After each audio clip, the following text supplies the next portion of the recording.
So good afternoon to everyone. It's difficult to pick up after that and start making a presentation about the market and the numbers and the outlook. But I will catch up with Steve at the end. So I would like indeed to start talking with you about the view that we have for the market going forward and the optimism that we have in SinterCast that we will deliver on our vision for the company and our vision for the market. So if I then first go to 2025, we all share the disappointment of our performance in 2025 in terms of volume. The market was a really difficult market for the entire commercial vehicle industry. As our main market, we also suffered with that.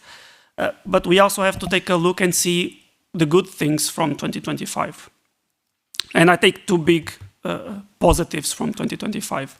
One is that we have a resilient business, because even with 16% less volume, we were able to deliver over 70% gross margin and over 30% operating margin.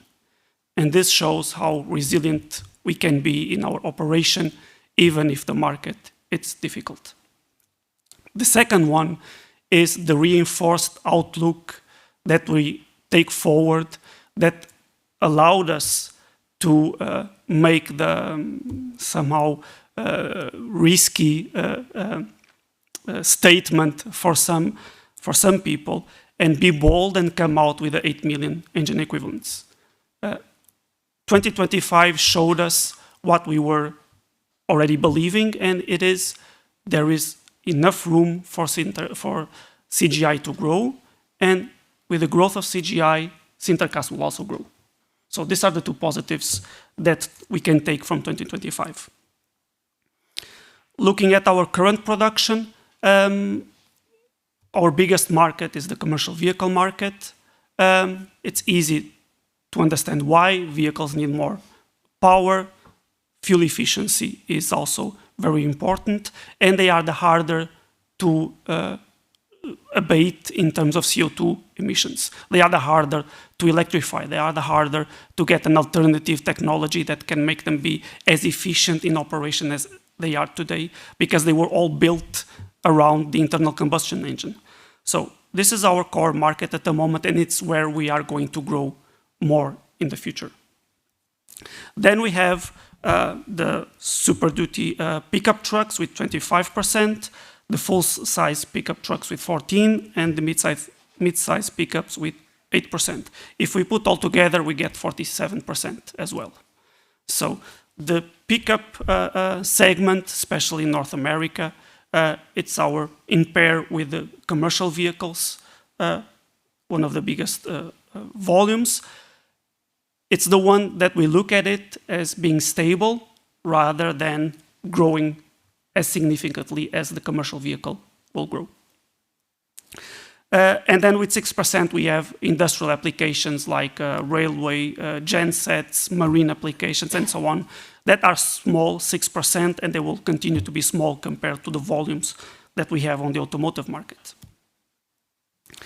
Looking at 2026, now in what the year will bring us, we see that we are with 3 million engine equivalents in average at the moment.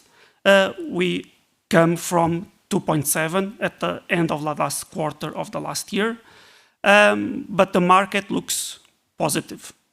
Yeah, we see different signs that the market it's on a recovery moment. We see that the sales of commercial vehicles in Europe increased 13%, in North America increased 90%. We also have to take in consideration that they were quite low last year, one of the reasons why we also had a slightly poor performance last year, and China is up 18% in the first quarter. Even more important, it's to see the momentum of the market. And then if we go to the different OEMs and we look at their order book at the moment, and they do also the comparison in between quarters, we see that Traton announced that they are 21% up in order intake, Volvo Trucks is 12%, Daimler Trucks is 50%, and Packard, they don't release numbers, but there's a quote from the CEO saying that, I think we are at the beginning of what feels like an acceleration. I think it's being modest. I think we are already well into the acceleration. And most important is also to see that around 80 to 90% of this order intake comes from North American market. Yeah? And we will see later on why this is. And the North American market is one of the markets where we expect to grow more now in the short term, because International, from the Traton Group, it's launching their CBE engine. And if the market recovers, they will have better conditions to grow. And then we will also have the growth of MAN here in Europe as they also adopt the CBE engine from the Traton Group, which we are the only technology supplier for the CGI production. So let's look now a little bit more into the longer term future. So industrial applications, there is a growing demand of these engines, especially for genset applications, for powering servers and for powering AI. And last year we got 2 new orders of programs to be launched in 2028. And you see there the quotes or the print screen from news from Caterpillar saying that they increased 38% on the construction sales, which uses similar engines, and also Cummins showing the growth potential on the gensets for engine generation. This market will grow, we will grow with it, but it will still be small because the number of units are small. But it's still an important growth for our company. Then we look at the pickup truck market in North America. We see that they represent 47% of our volume. And if we look at the numbers, we see that the current market size in North America is 3.5 million vehicles per year. United States alone, it has been stable with a marginal growth over the years. So 2.8 million in 2023, then 2.9, and last year 3 million. Ford F-Series, which is the one that takes our engines, it's the market leader in this segment, and they have 830 or around 830 vehicles every year. So a very big and mature segment with stable growth. Then we look at how profitable this business is for Ford, as an example. And Ford breaks it down in 3 segments. So we have Ford Pro, which is the Super Duty vehicles. We have Ford Blue, which is the full-size pickups. And then we have the Ford Model E, which is the electrical business of Ford. And when you go and look at the EBIT margin that Ford posted in 2025, you see that the 2 first programs with internal combustion engine are highly lucrative projects. And then you have the electrical vehicles that give almost $5 billion of losses every year to Ford. It's then not a surprise when we see the news.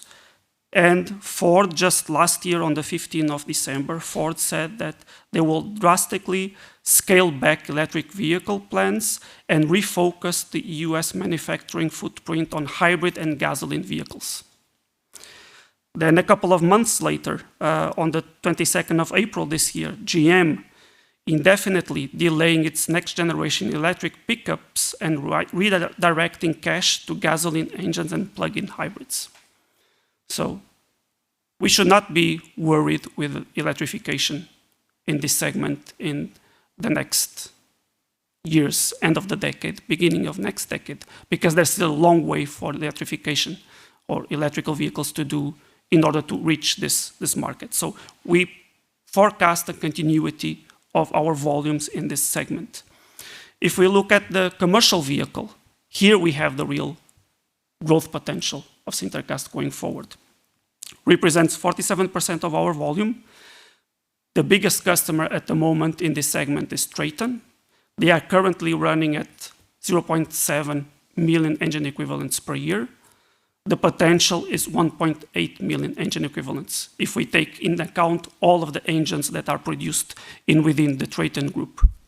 So there is a big potential of growth still inside of the Traton group. International, I've spoken, they started the production in the end of last year in our customer in Mexico. And then we have MAN that will be supplied or is being supplied directly from Södertälje. Then we have the new Scania CBE 11-liter engine, much smaller volume, but also starting in this quarter. And additionally, we have Scania in China. So last year, Scania announced the new assembly plant in Rugao in China to produce trucks to be sold in China. And this can also have a potential of 0.45 million engine equivalents per year if they fulfill the target of 50,000 trucks per year. Then we have our normal, or the other customers in China that will also continue to grow. We have two new potential businesses, or two new businesses that were confirmed in 2025 to start in 2027 with Tupy in Brazil. And we have the two new projects that we start working on in 2025 to start production in 2030. So it's a good visibility that we have on what's coming on into the market that gives us this reassurance that we will reach the 8 million engine equivalents by 2031. With what Ian said before and Steve reinforced, the regulations are showing or are adapting to the difficulties that we have in electrification. So we see that in Europe, they are starting to soften not the targets, but the rules and how we achieve the targets in Europe, not to penalize the OEMs if they don't comply with the CO2 emissions that are scheduled to be complied with. And this flexibility and the allowance of alternative fuels for us means that internal combustion engine will have a longer life. We said before that even with hydrogen, you can use internal combustion engines, but we never know when hydrogen will come as an option. And before hydrogen, we will have the transition to alternative fuels. And we also see by the EPA in the United States that they reconfirmed that from January of next year, the new ruling will be applied. We are seeing a pre-buy effect in North America due to this, the application of this rule. And what I want to point out in this slide is that we think in North America sometimes as being a country with a lot of deregulation, and they don't really care about CO2 emissions and the environment. But then we see that they are not as bad as we sometimes think. And even now they published, the Fuel Technology Forum published that 67% of all diesel trucks and buses are powered by advanced near-zero fuels. 67%, that's a lot. Yeah? And they are running with our engines. Yeah? They are being fueled with the same engines that we produce to operate in diesel. So there's a very good run for us. And a lot of things will come before electrification in trucks. And then I recycled this graphic on the right that I showed in the last year's AGM, showing that we will grow from 2025 having a 40% share of CGI engines in the commercial vehicle space to 80% by 2030. Yeah? And this has been reconfirmed by the new projects that we have. And as Steve mentioned, it was with joy that we learned at the beginning of the month, or we saw in the beginning of the month, that Volvo announced their new high-efficient engine, and this engine will have a CGI block in it. Yeah? So they were the last ones from the Western OEMs resisting to CGI, and now they also joined the group. So to finalize, going through our financial targets, we have defined 10% growth through 2030 due to the stoppage of the program in 2024 and the low market in 25. We will be close, so we estimate 6% on a 10-year compounded annual growth. and 9% on a 15-year compounded annual growth. It will improve after 2030. We have for many years, 14 years, I think. I'm looking at Steve to confirm, but for sure it's 14 years. Our gross margin above 70%. We are confident in delivering on our 40% operating margin by 2028. So the production will grow, our cost side will remain stable, it will reduce with the improvements that we are doing, so we will achieve this 40% with great confidence. Then our contribution to the CO2 emissions reduction, we contribute to around 11 million tons of CO2 reductions every year. We do this since 20 years ago when no one was really so much concerned about CO2 emissions and we were already contributing to it. And unfortunately, this streak of 25 consecutive years of increasing ordinary dividend came to an end. So we will not increase the dividend this year, or at least in the proposal that we are making to the shareholders. But it's my commitment, as Steve also mentioned, that I start the streak again and start building on it to at least surpass his record and reach the 25. So, and this is my presentation for the outlook on the market. What I did not have made a reversal to was to this final stage where I wanted to thank Steve first for the legacy. I first learned or heard about Steve on the articles that I read when I was at university about CGI and CGI production. And that was the first time I saw an article stating SinterCast and with the name of Steve on it. And I used those articles at the time to study at the university and to learn about the technology and the process. I then went to become a foundry engineer, as I say. The course is metallurgy, but I always worked or had interest in foundry, so I consider myself a foundry engineer. And it was interesting some years later, so in 2009 we met at a conference in the United States, and we kind of kept some kind of contact over the years, until in 2023 Steve approached me and we had a first conversation about me joining SinterCast. I was honored by the invitation. I was not expecting to be invited to join SinterCast and to be in the role to be the successor of Steve. So it was a great honor to me, not only for the legacy and the weight that SinterCast has in the foundry industry, because it has, but to be the next person next to Steve. So the ones that work more from the technical side in the foundry and that go through all of day-to-day difficulties see Steve differently. And Steve, it's someone that has a very deep knowledge about the technology and the material. I consider that he was the one that made CGI possible. Without this contribution, we would not have CGI in any engine around the world, for sure. And being the next guy is a big responsibility for me. But I take it with that knowledge of the responsibility and the legacy that the company has, and I can only promise all my effort to at least be as equal as Steve. If I can do that, then I will be happy with my performance. So thank you, Steve, for everything that you have done, and I'm happy to follow you. Yeah. Thank you all.